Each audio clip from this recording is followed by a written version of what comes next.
चलो बाळको आज હવે ઓનલાઈન એજ્યુકેશનમાં આપનું સ્વાગત છે। બાળકો આજે હવે ધોરણ 8 વિષય સામાજિક વિજ્ઞાન આપણને બધાને ખબર જ છે કે આપણે અત્યારે પાઠ 13 માનવ સંસાધન વિશે અભ્યાસ કરી રહ્યા છીએ। અગાઉના વિડિયોમાં આ પાઠ સમજાવવાની શરૂઆત કરી ત્યારે થોડી પ્રસ્તાવના અને બીજો પોઈન્ટ હતો વસ્તી વિતરણ એના વિશે ચર્ચા કરી હતી। प्रस्तावनाમાં મેં તમને કીધું હતું કે સંસાધન એટલે સાધનો જેમ કુદરતી સંસાધનો હોય છે કૃત્રિમ સંસાધનો હોય છે એમ માનવી પોતે પણ એક સંસાધન છે। સંસાધન એટલે આપણી જરૂરિયાતોને અગત્યના પ્રમાણે પૂરી કરી આપતા સાધનો એમ માનવ પણ પોતે એક સંસાધન જ છે કે જેની મદદથી એ પોતાની જરૂરિયાતોને સંતોષે છે। એટલે આપણે અગાઉના વિડિયોમાં આપણે સંસાધન અને માનવ સંસાધન વિશે સમજ્યા હતા અને પહેલો પોઈન્ટ હતો કે વસ્તીનું વિતરણ એટલે કે કયા કયા પ્રદેશોમાં કેવી રીતે વસ્તીનું વિતરણ થયું છે, વસ્તી કયા પ્રદેશમાં વસવાટ કરવાનું વધારે પસંદ કરે છે, કયા પ્રદેશમાં ઓછી વસ્તી વસવાટ કરે છે એટલું આપણે સમજ્યા હતા। હવે આજે આગળનો પોઈન્ટ આ પાઠનો આગળનો પોઈન્ટ છે વસ્તી ગીચતા। वस्ती गीचता થી આપણે સમજવાનું છે કે વસ્તી ગીચતા એટલે શું। તો જો પૃથ્વીની સપાટીના એકમ ક્ષેત્રમાં વસવાટ કરનારા લોકોની સંખ્યાને વસ્તી ગીચતા કહે છે। અહીંયા પાઠના આધારે વસ્તી ગીચતાની વ્યાખ્યા શું આપેલી છે કે પૃથ્વીની સપાટીના એકમ ક્ષેત્રમાં વસવાટ કરનારા લોકોની સંખ્યાને વસ્તી ગીચતા કહે છે। पृथ्वीनी सपाटीना एकम क्षेत्रमा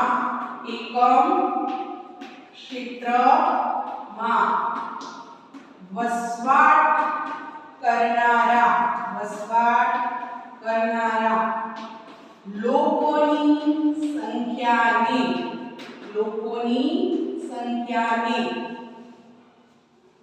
वस्ती गीचता कहे छे।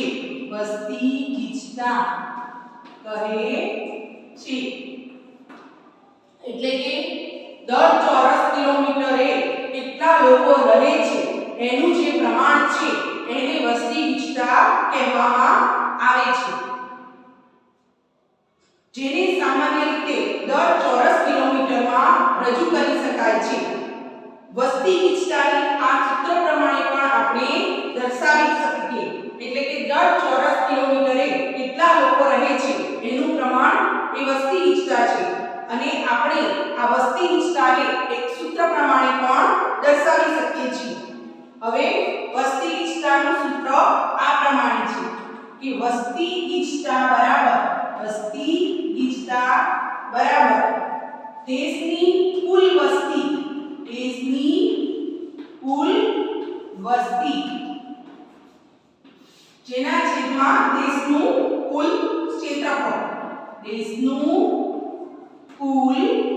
क्षेत्रफळ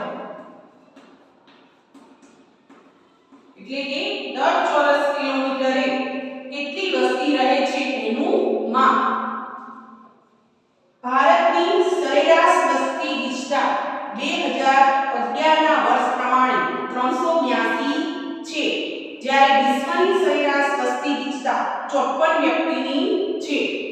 બાળકો છેલ્લે આપણે 2011 ના વર્ષમાં વસ્તી ગણતરી થઈ હતી। દર 10 વર્ષે વસ્તી ગણતરી કરવામાં આવે છે।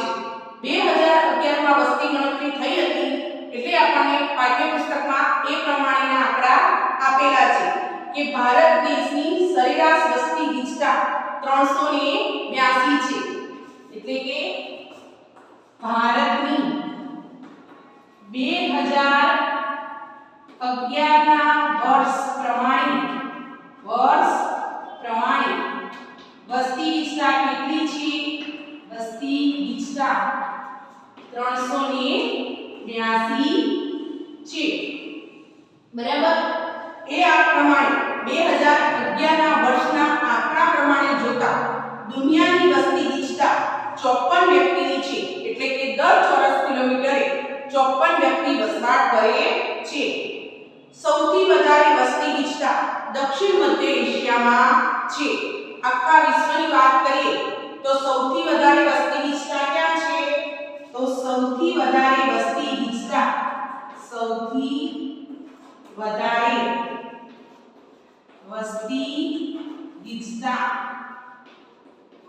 દક્ષિણ મધ્ય એશિયામાં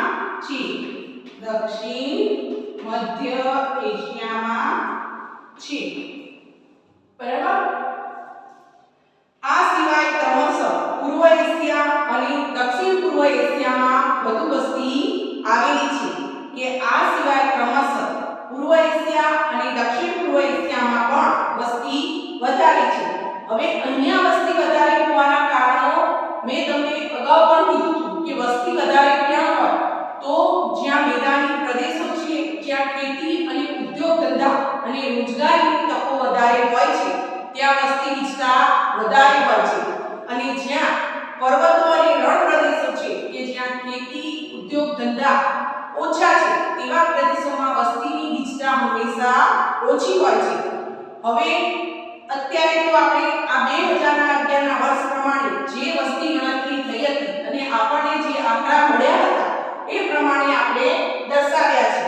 2021 માં હવે વસ્તી ગણતરી થવી જોઈએ, પણ આ બધી પરિસ્થિતિને લઈને 2021 માં હજુ વસ્તી ગણતરી થઈ શકી નથી. એટલે હવે જે સાલમાં વસ્તી ગણતરી થશે એ પ્રમાણે આપણને નવા આંકડા મળશે. ત્યાં સુધી આપણે આ 2011 ના વર્ષના જે આંકડા મળેલા છે એને જ માન્ય રાખવા પડશે. હવે આટલું જાણવું ગમશે. અહીંયા તમને પાઠ્યપુસ્તકમાં વસ્તી ગીચતા અને ભારતના દરેક રાજ્યમાં સ્ત્રી પુરુષનું પ્રમાણ કેટલું છે, એમનો સાક્ષરતા દર કેટલો છે, એ આખું એક કોઠા વાઇઝ વ્યવસ્થિત સમજાવેલું છે. તો હવે આપણે એ વસ્તી ગીચતા કેટલી કયા રાજ્યમાં કેટલી વસ્તી ગીચતા છે અને કયા રાજ્યમાં ઓછી છે, કયા રાજ્યમાં વસ્તી ગીચતા વધુ છે તેના વિશે સમજીશું.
જો વિદ્યાર્થી મિત્રો, હવે અહીંયા આપણે પાઠ્યપુસ્તકમાં તો બહુ જ લાંબુ કોષ્ટક આપેલું છે, પણ આપણે જે રાજ્યમાં વસ્તી ગીચતા વધુ છે, જેમાં ઓછી છે, એવા 4-5 રાજ્ય વિશેની માહિતી આપણે જોઈશું અને સમજીશું.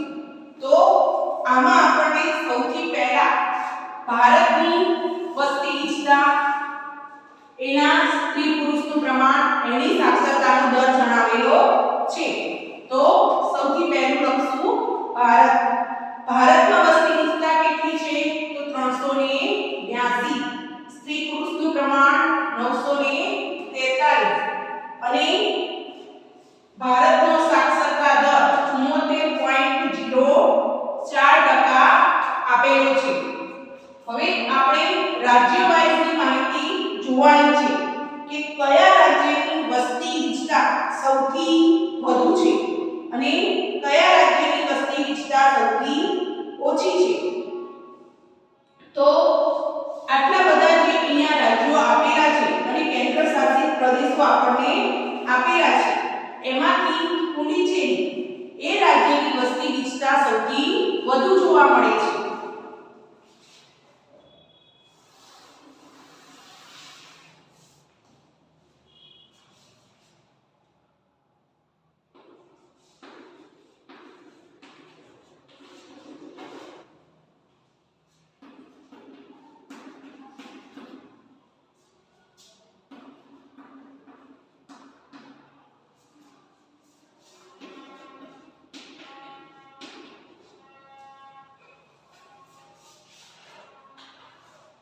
હવે જો વિદ્યાર્થી મિત્રો અહીંયા તો પાઠ્યપુસ્તકમાં લગભગ બધા જ રાજ્યો એની વસ્તી ગીચતા, એના સાક્ષરતાનું પ્રમાણ, એના સ્ત્રી પુરુષની ટકાવારી આપેલી છે, પણ આપણે અહીંયા 4-5 રાજ્યોની માહિતીને આધારે આપણે સમજીશું કે વસ્તી ગીચતા કેવી હોય છે, સ્ત્રી પુરુષોનું પ્રમાણ કેવી રીતે હોય છે અને સાક્ષરતાનો દર કયા રાજ્યમાં કેટલો છે. તો ભારતમાં આ જે આંકડાકીય માહિતી છે એ 2011 ના વર્ષ પ્રમાણેની છે. જો ભારતમાં 2011 ના વર્ષ પ્રમાણે વસ્તી ગીચતા 382 હતી, સ્ત્રી પુરુષોનું પ્રમાણ 943 હતું અને સાક્ષરતાનો દર 74.4% હતો. હવે ભારતમાં ઘણા બધા રાજ્યો છે, તો સૌથી વધારે વસ્તી ગીચતા ધરાવતું રાજ્ય કયું? તો એ છે દિલ્હી. કે દિલ્હીની સરેરાશ વસ્તી ગીચતા 11320 છે. એમાં સ્ત્રી પુરુષોનું પ્રમાણ 868 છે અને તેનો સાક્ષરતાનો દર 84.94% છે. તેવી જ રીતે એનાથી ઓછી વસ્તી ધરાવતું એક કે રાજ્ય કયું? તો ચંડીગઢ. ચંડીગઢમાં 9258 વસ્તી ગીચતા છે દર ચોરસ કિલોમીટર. સ્ત્રી પુરુષોનું પ્રમાણ 818 છે અને ત્યાં સાક્ષરતાનો દર 86.43% છે. આ હતી વધુ વિસ્તારવાળા પ્રદેશોની વાત. એના પછી જોઈએ તો પુડુચેરી, એમાં પણ વસ્તી ગીચતા વધુ છે કે 2547 જેટલી, એટલે કે મધ્યમ પ્રકારની વસ્તી ગીચતા. સ્ત્રી પુરુષોનું પ્રમાણ 1037 અને સાક્ષરતાનો દર 86.55% જેટલો છે. હવે એમ કે સાવ ઓછી વસ્તી ગીચતા ધરાવતા હોય તેવા રાજ્યો, તો મેઘાલય, એમાં વસ્તી ગીચતા માત્ર 132 છે, ત્યાં સ્ત્રીઓ પુરુષોનું પ્રમાણ 989 છે. હવે વસ્તી ગીચતા ઓછી છે પણ સ્ત્રી પુરુષોનું પ્રમાણ વધારે છે, ત્યાં સાક્ષરતાનો દર 75.48% જેટલો છે. એના પછી છે છત્તીસગઢ.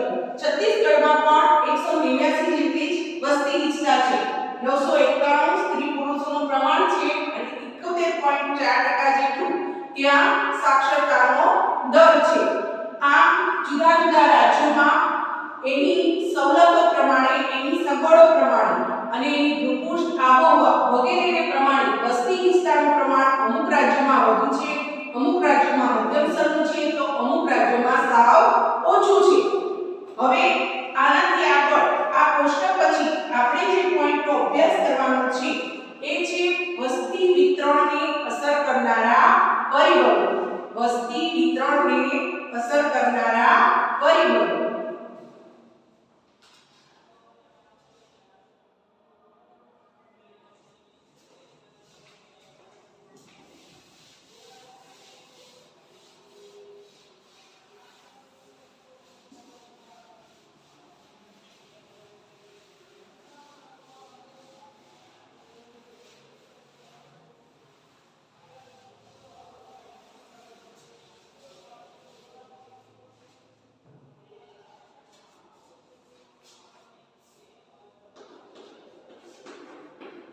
વસ્તી વિતરણને અસર કરનારા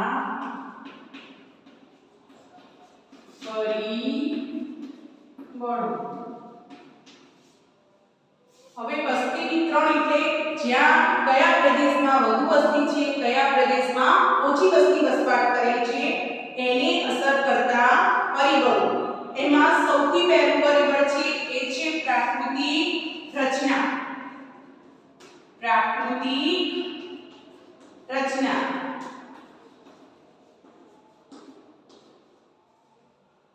માનવી હંમેશા પર્વતો અને ઉચ્ચ પ્રદેશોની સરખામણીએ મેદાની વિસ્તારોમાં રહેવાનું વધારે પસંદ કરે છે, કારણ કે આ વિસ્તાર ખેતી, ઉદ્યોગ અને સેવા પ્રવૃત્તિઓ માટે ઉપયોગી હોય છે. ગંગાના મેદાન વિશ્વના સૌથી વધારે વસ્તી ગીચતા ધરાવતા વિસ્તાર છે, જ્યારે એન્ડ્રીઝ આલ્પ્સ અને હિમાલય પર્વત વિસ્તારમાં નહિવત વસ્તી વસવાટ કરે છે.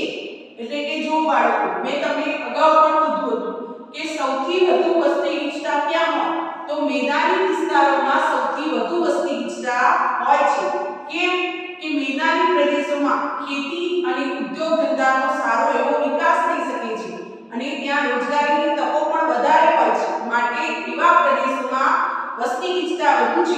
ભારતની વાત કરીએ તો ગંગાના મેદાની પ્રદેશોમાં વસ્તી ગીચતા વધારે જોવા મળે છે, જ્યારે આલ્પ્સ, એલ્પી અને હિમાલય પર્વતમાળાના જે કોઈ વિસ્તારો આવેલા છે ત્યાં વસ્તી ગીચતા ઓછી છે. હવે આમાં પ્રાકૃતિક રચનામાં સૌથી પહેલું પરિબળ છે એ છે આબોહવા. શું છે? આબોહવા. વસ્તી સામાન્ય વિષમ તીવ્ર આબોહવા એટલે કે ખૂબ ગરમ અને ખૂબ ઠંડા વિસ્તારો જેમ કે સહારાનું રણ, રશિયાનો ધ્રુવ પ્રદેશ, કેનેડા અને એન્ટાર્કટિકામાં વસવાનું પસંદ કરતી નથી. વસ્તી ગીચતાને સૌથી અસર કરનારું મહત્વનું પરિબળ છે આબોહવા, કે જે પ્રદેશોમાં સૌથી વધુ ગરમી પડે છે કે જે પ્રદેશોમાં સૌથી વધુ ઠંડી પડે છે એવા પ્રદેશોમાં વસ્તી વસવાટ કરવાનું પસંદ કરતી નથી.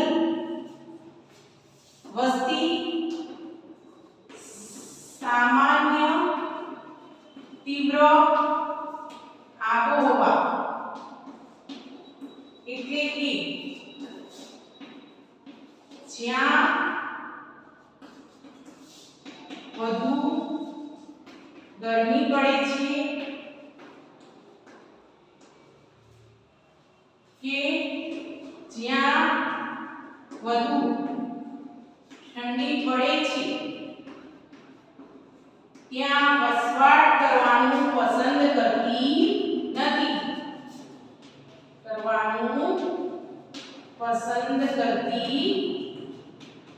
નથી. બરાબર. હવે એવું બીજું જ પરિબળ છે જમીન.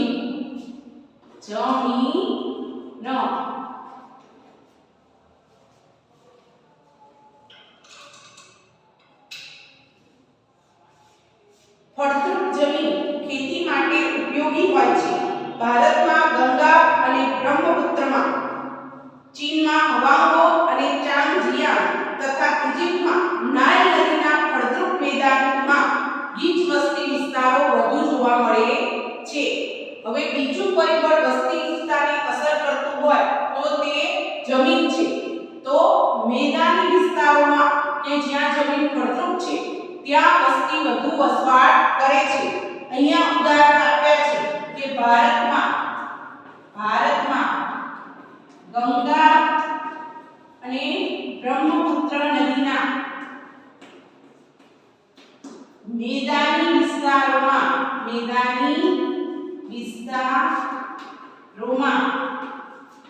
વસ્તી ગીચતા વધુ છે. એ તો મેં તમને બાળકો અગાઉ પણ કીધું હતું કે જ્યાં ખેતી અને ઉદ્યોગ ધંધાનો વિકાસ સારો થાય છે ત્યાં વસ્તી ગીચતા વધુ હોય છે. હવે ત્રીજું જે પરિબળ અસર કરે છે તે છે જળ.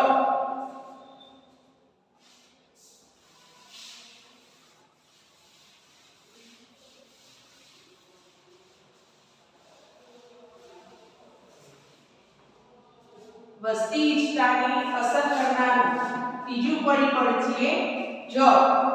તો વસ્તી આવા ક્ષેત્રમાં વસવાટ કરવા પ્રાથમિકતા આપે છે જ્યાં બિનક્ષારીય જળ સરળતાથી ઉપલબ્ધ હોય છે. વિશ્વની નદી ખીણો ગીચ વસવાટ ક્ષેત્ર ધરાવે છે, જ્યારે રણ વિસ્તારો ખૂબ જ ઓછી વસ્તી ગીચતા ધરાવે છે. હવે જો આમાં શું કીધું છે કે વસ્તી જ્યાં બિનક્ષારીય જળ પ્રાપ્ત હોય ત્યાં વસવાટ કરવાનું વધારે પસંદ કરે છે, અને જ્યાં રણ પ્રકારની જમીન છે કે જ્યાં પાણીની અછત છે ત્યાં વસ્તી ઓછી વસવાટ કરે છે. બિનક્ષારીય જળ સરળતાથી ઉપલબ્ધ હોય ત્યાં વસ્તી વસવાટ કરે છે. રણ પ્રકારની જમીનમાં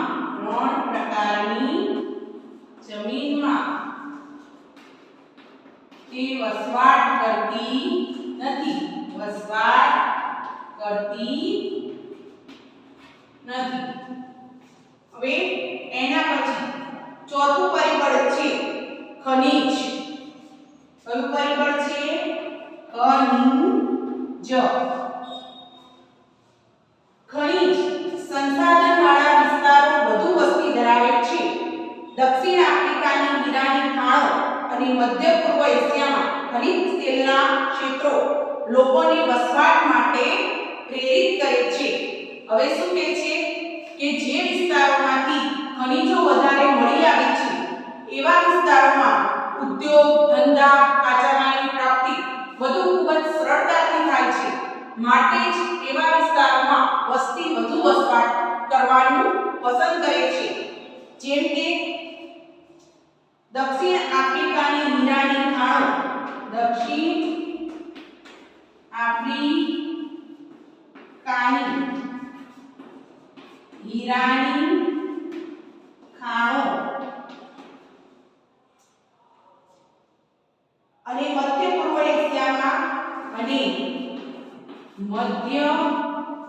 પૂર્વ એશિયામાં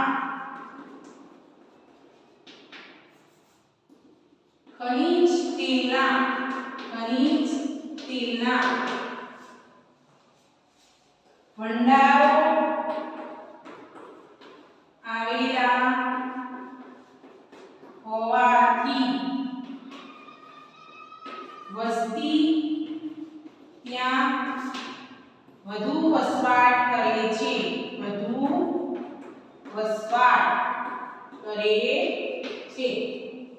એટલે કે આ જે પ્રદેશો છે એમાં હીરાની ખાણો અને ખનિજ તેલના ભંડારો આવેલા છે કે જ્યાં લોકોને રોજગારીની તકો વધારે મળી રહે છે. એમના કામ ધંધા સારા ચાલે છે.